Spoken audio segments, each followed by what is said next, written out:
Dans l'actualité aussi de ce mardi, les lauréats du concours de la Fondation UNIS. Sur les 31 projets soumis par les étudiants, 11 ont été retenus, 8 seront récompensés ce soir.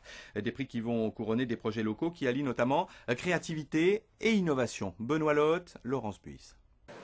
C'est en contemplant les canettes qui jonchaient le parc de la fac de droit qu'est né en 2010 le projet de Pierre Baronne. Objectif, inciter notamment les étudiants à adopter un geste écologique pour recycler ces canettes. 4 ans après, la BR Écologie voit le jour. Vous mettez une canette dans la borne. La borne enregistre la canette, détermine si vous avez gagné, donc il y a une loterie. Elle pioche dans une base de données qui distribue des coupons et des bons d'achat. Et puis l'étudiant est compensé. Pour financer ça, pour le modèle économique, on a de la publicité sur la face avant de la machine qui est diffusée à destination des étudiants. Conception, réalisation, marketing, démarchage. Depuis le début du projet, Pierre s'occupe de tout. Un job quasiment à plein temps. Mais l'idée est bonne et il le sait.